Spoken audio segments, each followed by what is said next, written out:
Hurricane season has officially began as of June 1st, which was yesterday. This is the beginning of the Atlantic hurricane season. Now, we did have our eyes on some possible disturbances in the Eastern Pacific over the past few weeks, but the Atlantic is where all the eyes are on because this year we could see over 30 hurricanes. Many degreed meteorologists, climatologists, and scientists have been studying the ocean's temperatures and seeing that they are rising up. And this could be a similar year to 2004-2005 when Hurricane Katrina hit.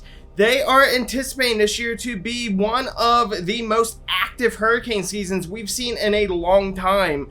And while they won't say estimates as to obviously categorical strengths that we may see, it is presumed that we could see several strong hurricanes either get close to the coastline there in the Atlantic or even the Gulf of Mexico, and some may even make landfall. But again, we see this every year. It's nothing to be freaked out about or panicking like, oh my god. You know, we have seen a lot of these seasons that we thought were going to be more active, and while they were more active, they were what we call fish storms, where they stay out into the Atlantic Ocean instead of actually coming in and making landfall. You know, you're going to see a lot of people who will take a model such as the European, the GFS, or an ensemble, which is extremely long term, and try to say that that is the forecasted path. You know, with my viewers, I like to go over the models and say, hey, here's what this model's saying. Don't take it for granted. Let's study this model. Let's see why this model is either right or why it is wrong. So many people don't understand models are not forecasts, you know, and I always explain it like this. When you look at a model, let's say you're looking at a model 12 days out, okay?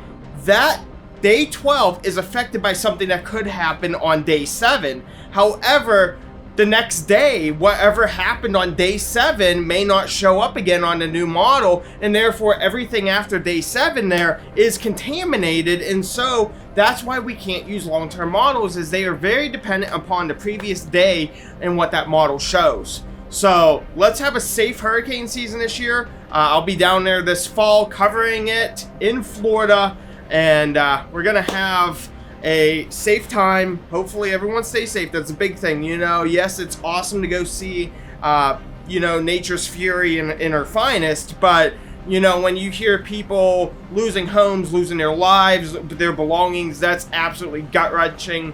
And like I always tell people, I'd love to go see a giant tornado out in the middle of the plains, away from any city, just in its, you know, natural habitat of the plains, the fields. So many people wish for devastation, and I don't know why.